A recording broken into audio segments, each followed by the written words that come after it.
राज्यात पाऊस पुन्हा ऍक्टिव्ह मोडवर पुढील 48 तासांनंतर मध्य महाराष्ट्रासह मराठवाड्यात मुसळधार पावसाचा इशारा। तेल कंपन्यांना खाद्यतेलाच्या दरात वाढ न करण्याच्या सूचना। सणासुदीच्या काळात दर वाढवणार नसल्यानं सर्वसामान्यांना दिलासा। अखेर 4 दिवसांच्या प्रतीक्षेनंतर कांदा निर्यात सुरळीत। शेतकरी व्यापारी आणि शेतकरी संघटनांमध्ये आनंदाचं वातावरण।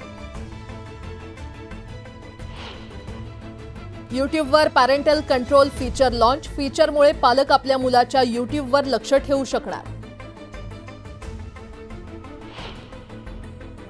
जेडबलीत अव्वल गुण मिळवणाऱ्या विद्यार्थ्यांची आयआयटी मुंबईला पसंती। अव्वल 10 विद्यार्थी आयआयटी मुंबईत दाखल होणार।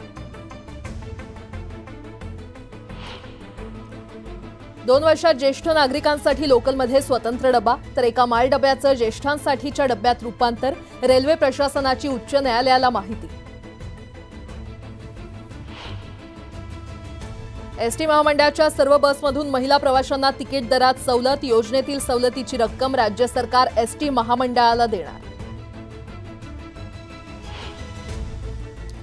संलग्न झोपडपट्टी पुनर्वसन योजनांबाबत प्राधिकरणाच्या मनमानीला चाप। आता अधिकार महापालिका आयुक्तांकडे असणार।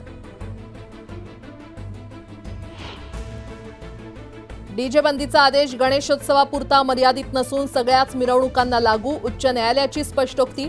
नियम मोडल्यास कारवाईचा बडगा।